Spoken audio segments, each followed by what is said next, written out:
This is the Blackout podcast.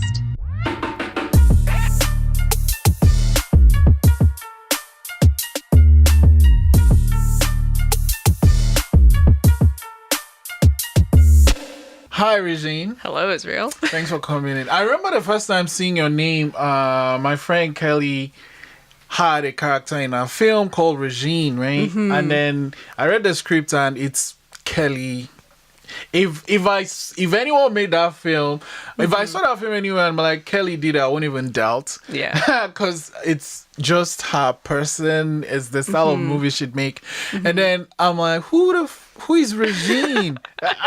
Because I'm used to Regina, right? Mm-hmm. Tell us a little bit about yourself. Myself? Yeah. Well, I was born in the Philippines, and that's where I was given the name Regine. I was named after this Filipino singer. Okay. And then I moved to Taiwan when I was very little and grew up there, spent 15 years of my life, and then moved to Canada and spent some time in Toronto, and then eventually decided I wasn't really suited for the big city life. So I came to Halifax for school and studied at University of King's. Mm. Yeah. What do you mean by you're not suited for the city life? Oh, I always grew up in cities, and I never realized how overwhelmed I was, and I'm also a huge introvert, and just grew up constantly feeling overwhelmed and always feeling sad and just feeling like there wasn't enough space around me. So it really wasn't until I came out to move to the Maritimes that I realized that, I feel like I can hear my thoughts, and I can be myself, and this soothing ocean air, like how nice it is. Yeah, so... And how long did you live in the Philippines? Not long at all. Oh, okay. My parents grew up there, and so my grandparents are still there, and we got to visit quite frequently when we were kids. Okay. And so, yeah. On your bio on the a different place thing, it says you are Filipino Taiwanese. Mm-hmm. Do you want to tell me a bit about that? Right. I think ethnicity-wise, I would identify as Chinese, but it didn't feel right to exclude also the different parts of myself growing up, which was primarily spending time in the Philippines and spending time in Taiwan. And my parents actually are also immigrants because they grew up in the Philippines and then migrated to Taiwan to start their career. So there's just a lot of cross-international ties there. Oh, okay, yeah, okay. That I think are important to my identity. Okay, I see it now. So, and how was Toronto for you? There was a lot. I was very intimidated. I grew up as a really shy kid. I went to this art school and was constantly surrounded by talent and just never felt like I could really participate in it. So I actually started out in theater production, doing a lot of stage management work because that was a way to, safely be behind the scenes, but able to witness how everything comes into fruition. So I did a lot of that, stage managed a bunch in Toronto, but once again, just everyone was so busy and you didn't know who to trust and who you could rely on to produce the work that you wanted to. So I just didn't feel like I really fit in. Okay. Yeah. And then you move. Why did you? I mean, there are smaller towns, I guess, smaller cities all over Canada. Why did you decide Atlanta, Canada? Because it was far. And also, I think I was coming for King's and the foundation year program because I was a big nerd. There was a big nerd in me that needed to come out, and that's where I met some of my closest friends. So what's that foundation year about? What do you do in that year? We study sort of the progression of, the important texts in the Western canon throughout 6 ages, from the conception of time, like the Epic of Gilgamesh, all the way to the Renaissance and then to the contemporary era. So you just read for 1 year? Yeah, and we write a lot of essays. Yeah, it's super, super nerdy, but I love it. What did you like about that experience? Well, the fact that you just get so exposed. You get exposed to so many texts, right? And it's every single text I basically would read on my own as a hobby. So why not do it and get credit and learn a lot and hear all these amazing professors speak on it. And there's also like the element of discussion that's heavily emphasized in the foundation year program, where you would go into little tutorial groups and then you would just like talk to your peers, and then you would, after class, you'd go to the dining hall and then like discuss more. Yeah, so it's just like this never ending like experience being involved in the culture and the community. Yeah, okay. I feel like this is becoming like a promo for Kings. I really loved Kings. But talking about Kings, a few weeks ago I had a guest on the podcast, and she's in Kings, and she mentioned this thing. I've forgotten now. I should have written it down. But basically, every month you guys have like a dinner party. Oh yeah. What is it called? Formal meal. Yeah. Yeah. So how did you take part in any of those? Oh yeah. I mean, imagine Hogwarts, where you. That's like, exactly what she said. And her name is Hermione. Really? Yeah. Oh, no joke. I know, so it was a great episode. Yeah, and I think her bio says, yes, like in Harry Potter. And that's her actual real name, because it's the female version of Hermes. She explained that. Oh, I didn't know that. I didn't know that either. Gotcha. I don't know from the film. And then she mentioned that, like, exactly what you said. Just imagine Hogwarts. Yeah. But you dress up to go and stuff. How often would you go to those? Is it something you do every month, or? Yeah, there's like an invitation set out once. No, I meant for you. Oh, for myself. Yeah. Whenever my friends were going, I would go. Yeah. And so growing up, what did you want to be? I wanted to be an illustrator, and I still want to. Like, I want to be a children's book author. I think there's so much to explore there, but I never really had a formal training in the arts. And I think I'm always caught up with, what I want to do as a career as opposed to what I want to do just in my own time. And I think illustration is one of those things that I can see myself doing in my 50s or my 60s, and that there's really no rush in doing that. So I'm just letting the ideas brew at the moment. And So now what did you study in Kings? You did a year thing, then what was are you done with Kings? Yeah, I graduated last year, so I'm just in my phase of figuring life out. Yeah. What did you do in Kings then after that year? I went on to study French and early modern philosophy. I should preface that I also applied to NASCAD, but I was rejected. There's an application. I don't know that. I didn't know that you actually have to apply to go to NASCAD. Yeah, it's like any other university. Oh, right. Yeah, I mean, they look for your portfolio and everything. Oh, okay. Yeah. Just like a review. Okay. Yeah, so I didn't make the cut, and I was like... What did you want to study there? Interdisciplinary. I just wanted to explore everything, and NASCAD, once again, like university promos, has something called the foundation year program as well. Foundation studies. And they go through like the different disciplines. Like they give you like the 101 courses on like printmaking, sculpting, video making. And I was like, this seems like the perfect opportunity for me to explore. But I didn't get to do that. Yeah, I did go back to NASCAD years later to take drawing courses. And it was really eye-opening just to see the regular practice, or like how people normalize these art-making opportunities in their everyday. Yeah. So... How did that rejection feel, though? Oh, huge. It kind of made me think like, oh, my mother was right. I will never be an artist.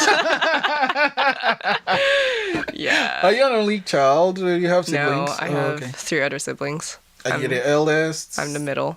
Oh. Yeah. Cool. And I'm the only one in Halifax. Where is everyone? Everyone's still back in Toronto.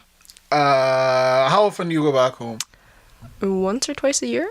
Okay, like for Christmas, things like that. Yeah, for Christmas.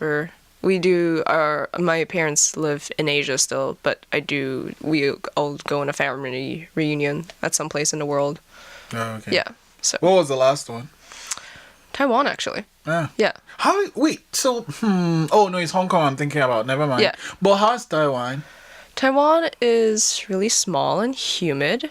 Like, it only occurred to me much later in life. I was like, oh my gosh, I grew up in an island. Like, what is going on?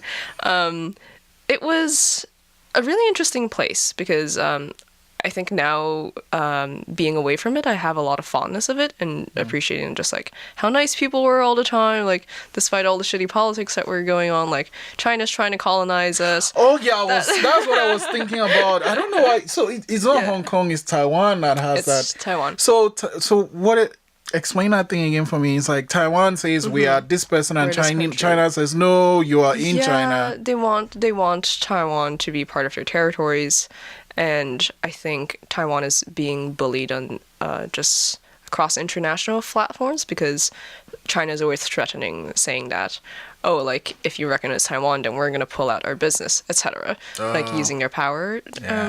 Yeah. Okay. So that's not really fun. I hope it doesn't happen. I don't know. I'm at this point like a bit distant away from it, so I don't necessarily have the most up-to-date perspective. But sort of growing up, we got a lot of influence like between Japan and Korea and the Philippines and China. So it was like a really interesting mishmash of culture. So what languages do you speak? I speak Mandarin, English. I understand Fukien. I understand Tagalog. I can't speak it. And I speak French. Oh, yeah. So did you speak French before you studied French? No. What? So you actually learned it and... Oh, man. People that know how to learn languages, you need to teach me this thing. Yeah, especially French. It gives me a headache. Because it's so technical, French. Yeah, it was like just the rules. Ugh. I mean, like, I think the natives themselves would say that they're pretty frustrated with the language. But yeah. What was other two? So you said Mandarin, then you mentioned two languages. What was the one from? Fukien is the local dialect in China in which my parents' ancestors grew up with. So that's what they spoke growing up. And the other one is Tagalog, which is what they speak in the capital city of the Philippines, Manila. Okay. Yeah, it's actually really interesting hearing my parents speak as well, because I don't think they finish an entire sentence with just one language. It was like a mishmash of a little bit. Like they would start a sentence in Chinese and finish it in English, and I didn't recognize how much that influenced us to be very adaptable to all these different curveballs thrown at us. So anyway, that's really fun. My parents are cool. So you said you're back, are they in Taiwan now? Or? Oh, okay. Yeah. And how was your last visit to Taiwan? Because I said that's where you had that last big meeting. Yeah. It felt really nice. I think growing up, I always felt isolated. Like I was very distinctly different from my family and my siblings. In what way? And I was just a lot more quiet, more melancholic, and in my mother's words, too sensitive. And there was a lot of observing the world rather than participating in it. And when I would get roped into things, I just would be very confused. I'm like, I never signed up for this. So, your siblings are more of extroverts, or? Yeah, or I think they're just a bit more resilient as children. Yeah. Okay. But the last time visit was really great because it was the first time where my siblings and my parents were all under the same house that we grew up in. Oh, okay. And it was just like seeing my childhood in a new light, or getting to revisit my childhood this time with everyone in it as well. And I got to see some old friends and eat really good food. I got to explore the places that we never really had the autonomy to explore as children. And complaining about the heat together. It's hot. It's really hot. Okay. Yeah. And what are your siblings doing Toronto now? Most of them are still students. We're going through the same like millennial crisis. What are we gonna? Yeah. So you wanna be an illustrator. That means you do have to write stories too, kind of, right? If you're doing the children's books. Yeah. Do you do any writing at all? I do a lot of poetry. Yeah. I didn't know this. I would have said you should. Do you have anyone in your sketchbook? No. Oh, I don't think so. I would have asked you to read one. I didn't know. Maybe I'll have you come back to read one. So what type of things would you write about? Mostly, so the way I see poems is kind of seeing them as photographs. And so when I feel this really strong emotion that I want to remember, I would try to regurgitate that into words. Or if I want to remember like a person and the impact they had on my life, I would write it down. I did that once one Christmas where I flew to Seattle to be with my cousin instead of going back home to Toronto, and was just like really, I just felt really loved and cared for under her presence, and I wrote her a poem as a Christmas present. You wrote it there or after you left? I wrote it there. Oh, okay. Yeah. How long did that one take you to write? Probably a week or two. Okay. Yeah. I always sort of like sketch down the outline, sort of put down words to encapsulate the feeling, and then I have to fine tune that later. Do you write poetry as well too, right? Like you know how sometimes you kind of have to plant the idea, and then you have to let it ferment, and then find the best ways to put it together. Yeah, it's fun for me. I think that also speaks to my fascination with collage, where I like to pick things out, I like to move them around and edit them and see how these little fragments can come together as a cohesive whole. Like that to me is really fun. Yeah. Okay. I'll just dive into it. I know you're now I'm gonna try and get this right, but correct me. Okay. Media. Actually, you know what? What's it? What's it called? The program you're doing in CFAT? The Media Arts Scholarship. Media Arts Scholarship. Yeah. I'm actually super envious because that's the one thing I wanted to do. Oh yeah. Yeah, I've wanted to do it for forever. But you're an artist in residence. What? You're at the level I want you to get to. No, I think what I like about our program is that you get to do stuff you don't really do. Yeah. And I'm interested in a lot of things. So I think I've applied for a few times, but the one I was so sure, I was just waiting for that email. Yeah. It was this program, but I understood why I didn't get in because I cheated a bit. I shouldn't have done that. What I wanted to do was I created a film with my friends, and it's set in this world, and so what I wanted to do was create an installation based on this world. Yeah. But instead of doing just that, I added a film element inside, and it's like you can't do stuff you already know. Okay. So but anyway, I'll That's try cool. again. Maybe we should talk off mic and see. Yeah, because it's super cool. Anyway, so is this film set in this world where people don't have emotions? Because in this future, everyone feels that the world was destroyed, and it was destroyed because people were feeling stuff. Okay. And then this corporation that owns most of the world now just gives their citizens this pill. You take a pill a day and you don't feel anything. But then there are people that are like, oh no, we're human beings, we need to feel stuff. And so there's that clash, right? Oh, cool. But if you get caught with emotions, you get drowned, right? And that's what the essence of the film was about. And then I went and built out this world because I'm writing like a series based on the world. But then I was like, you know what would be cool? We could do this installation where we'll build the world and people will come into the sections and see, oh, this is what is that. But then I said, oh, but by the way, it's going to be a film. Oh, fuck, I shouldn't have said that. But anyway, so the Media Arts Scholarship is a great program. I like it because you get to do what you like. You practice a different something you haven't tried before. Yeah. So your project is interesting. To put it mildly, yeah. What was the inspiration behind it? What was it called again? Not Your Jolie Poupée. Yeah. What was that? Is a French word. What was French? that? So that actually came from a poem that I wrote, actually. Oh, so that's the name of the poem? No, it isn't. It's just a line in the poem. Oh, okay. It was after a messy relationship. I was dating this boy who was white and just wasn't really aware of the racial politics I felt. And so in the poem, I was like, F you, don't need this. Not your Jolie Poupée under a limelight. And so what was Jolie Poupée? Jolie Poupée in French just means pretty doll.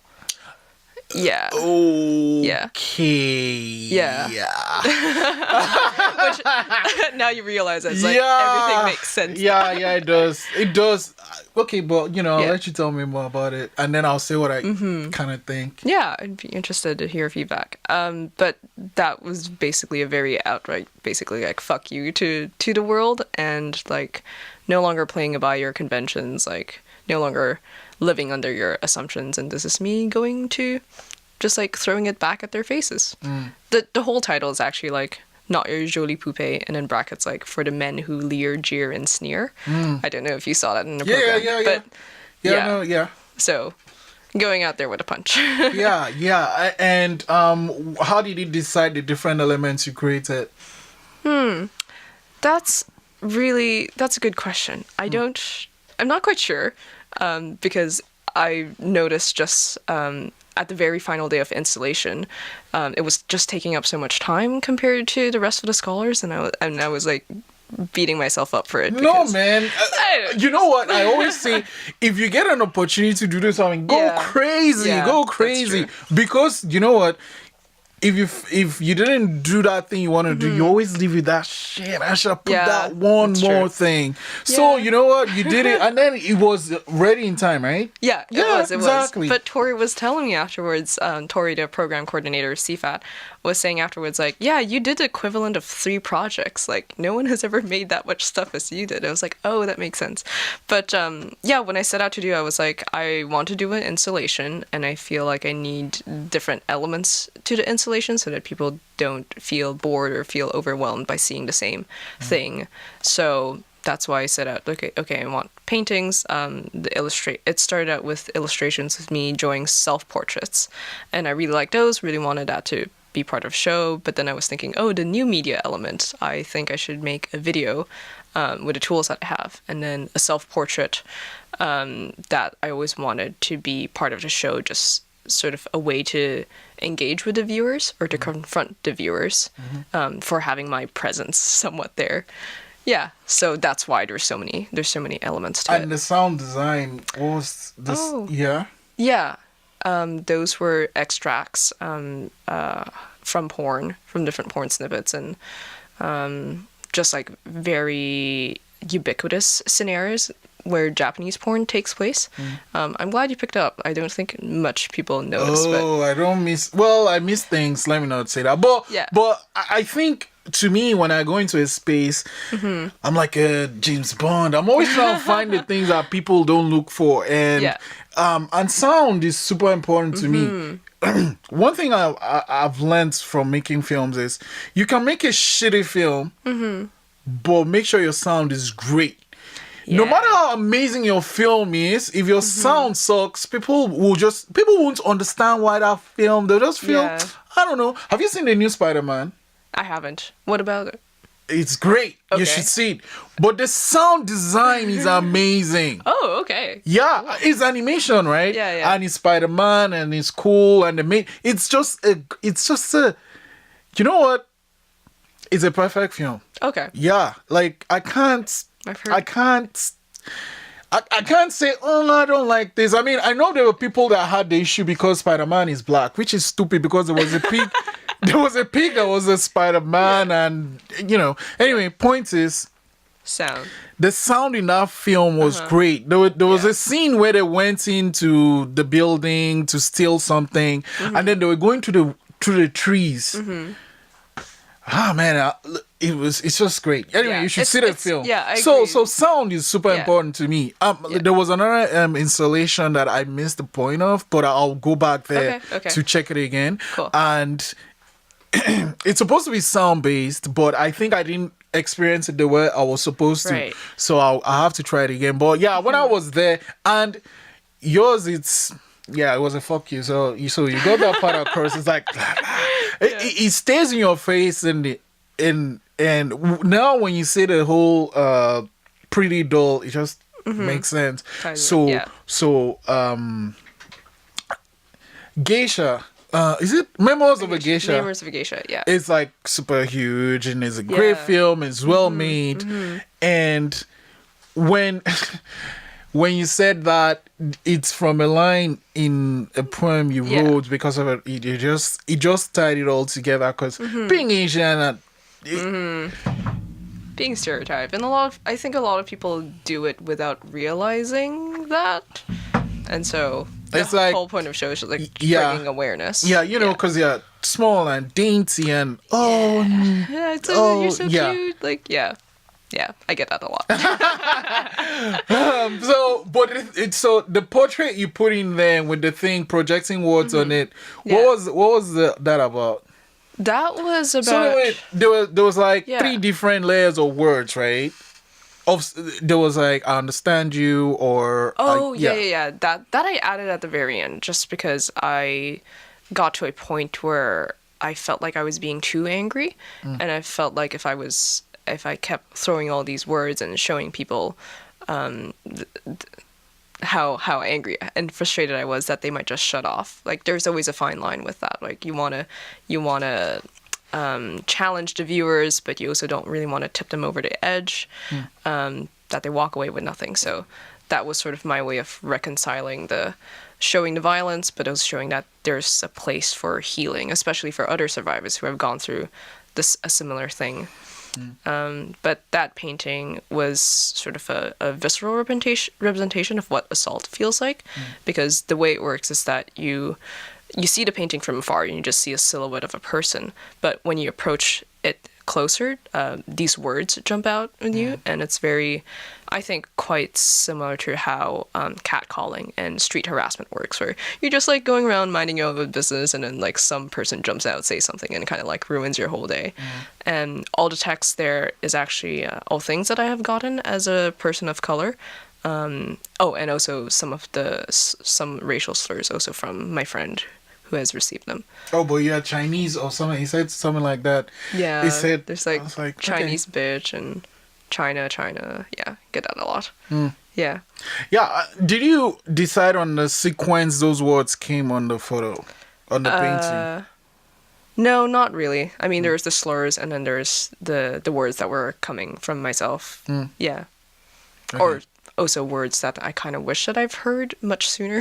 Yeah, but Yeah. you know, I guess there were just 2 or 3 of those ones. I understand you. It's okay. I think there were 3 of. And I'm sorry that this happened. Yeah, This yeah, ever yeah. happened. Yeah. Yeah.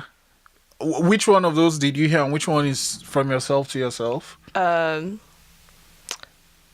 think the last one. I'm sorry to say. Well, but I mean all 3 of them. I think. Yeah. So then going around, this is a self-portrait, and the first thing is the person is caught up. Oh, you're talking about the giant woman. Yeah. You're talking about that Yeah. woman over there. Okay, cool. Yeah. Yeah, well, like I'm gonna draw myself, but I'm gonna cut myself up at the same time. Yeah. That threw me off. Yeah. What was the story giant woman. behind that? That one was so being confronted with the fragments of myself. Just like for a long time living, I didn't see myself. I couldn't look at photos of myself because I just couldn't stop thinking of like what it reminds people of. And I think for a very long time was very afraid to engage in any sort of like superficial thing, like dressing myself up, for example, would be a huge challenge, because I'm always worried, like, if I dress a certain way, is this like an invitation for people to approach me because they think I'm pretty? And so with the giant woman, that was sort of drawing this like really fatigued sensation and having these parts of me that never really quite felt right. And so in the it's a life-size projection, and there's always there's just like a lot of floating body parts, and they always seem like they're gonna come together, but they're not. It always like slightly goes amiss, and that's, I think, sort of emblematic of my journey of like trying to gather the pieces together but never really quite succeeding. And the semen at that one, that was semen, right? The what, sorry? There was semen floating. Oh, you're talking about I'm not Right, talking right. about one The thing. one- I'm talking okay. about your whole thing, but in different parts. Yeah. Yeah. That is it's very interesting. I guess it kind of looks like semen, but it's eyeballs. Oh, okay. Their eyeballs Oh, well. floating around. Oh, okay. Yeah. That would be a whole different- Well, yeah, they look like semen and they're swimming towards the lady. I'm like, Yeah. Because to me, it's opposite the screen. Yeah. The film that's playing. So I'm like, is that okay. So I could either look at this lady sitting here doing her thing, or I could look at this screen. And that screen was, I don't know. When you come into the space, it says this floor is Right. There's like bad contains shit graphic happens here, code. blah blah Yeah, blah. yeah, yeah. And then you go in, and then it says guest book. Welcome to the show. Maybe I What should was that about? Well, I just wanted people to write nice things. How they felt through the show. It's according to my friend Kelly, it's a tradition to have a guest book on your first show, and I've seen those around. Okay. But I didn't really. Yeah. Anyway, so you pass that. I'm like, okay, let me go see what's inside, and then you turn to the left. Is this screen, and I'm actually with the screen, right? You see the floating. Oh, you're talking about the TV screen, right? You're talking about it's a lot of it starts with just photos floating around, and then it's interspersed with porn. And what was the process for creating that piece? What was the process of that? It started with watching a lot of porn. Like I always knew that I wanted to collect a lot of snippets and have them collide with each other, and basically create this visual collage. But that wouldn't be as effective if it had just been print. And so I wanted to sort of show those bits, but also show sort of like the physical process of gathering those together. I think it adds a different element for the viewers when they see that, oh, you've gone through the work and there's like this physical representation, and then when you're in the space it feels even more real because there's also elements of that scattered in the space. And so it started with just going on Pornhub, watching a lot of stuff, and then creating the sort of like doing screenshots as well, turning them into black and white and sort of juxtaposing with the magazines that I've gathered from back home. And I think with that I was trying to show that, okay, not only are women sexualized in porn for entertainment, but they're also like sexualized on a very daily basis, and this is the message that young women receive every day, like ways to make them smaller, ways to make them paler. And I mean that I don't think the magazine element, the beauty industry, is unique to Asia culture, but the porn is definitely. So I'm now with the porn thing. Obviously they had to be Asian, but did you seek particularly violent type porn for your show, or that's just what you got? That's just what I got, actually. Whoa, okay. Yeah. It was insane. Like, it's not like you were searching Japanese girl getting almost raped and stuff. Yeah, no. Because most of those, that's literally what was happening. But then, anyway, I'll ask you. So, when I was watching that, what it reminded me of, I guess, going into that space, let's say I didn't know you, or let's just say, I don't know you, that the artist behind this was Asian. I'm going in there. Yeah. I'm seeing these ads, the person's caught up, I'm seeing things floating towards the person, I'm hearing these weird voices, and I see the screen, and it's like, there are tender moments, but oh shit, this guy is getting touched in a weird way. It reminded me of one of the worst things I've heard happen to a human being. So I think she's Japanese, this girl. Right. She was killed, to me, in my mind. She was killed over like a week or something. She was kidnapped by people from our school, and then she was in this house, and she was in your school? No, her school. Oh, her school. Okay. No, I never studied in Japan. And her school, and she was abused systematically over time till she died, and then they tried to. So that's how it felt to me. Right. Like, yeah, and then I didn't know the story behind it, and then I found it, and it's like, okay. And then you said it pretty dull. It all tied it up together. So what's next? What's next for me? Yeah. I'm hoping to dabble in in film a bit more. I'm really intrigued. Like the whole CFAT scholarship has led me to realize like I'm really interested in editing. I'm really interested in sound design. I don't really play any instrument at this point, but I would really like to learn how to edit sound and filter with that. Yeah, I know your sound design was great. Even with the screen, when I don't know, when you're putting the photos up, there's a lot of sound design, and then it changes, and then it gets okay. It's scary. Shit is going down, and the people are that was great. Yeah, Adobe Audition. It's my new love. Oh, and Isadora, I would love to do more. And so, like, what does that do? Isadora is the projection program. Oh, okay. So all the women figures are just photographs, but they can animate with this program, this live projection program. So that's why they can do all those cool effects. Okay. Yeah. And so what are you doing now, apart from the show? I'm just living. I'm just living life. This whole week has been very, very surreal. I'm not really used to being exposed. Oh, yeah, you had to do the coast thing, and you had to do the other interview, and now you're here. Yep. And you're pretty much, Regine is, known in the city now. Yeah. But, I mean, I'm still me, Yeah. Thanks for coming in today. Oh, you're welcome. Oh, wow, we have to do this again, definitely. Yeah. Yes.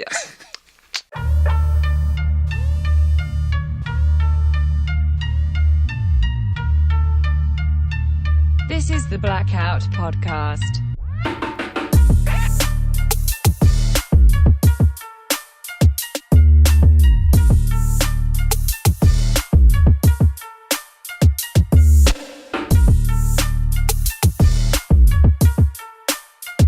Thanks for listening.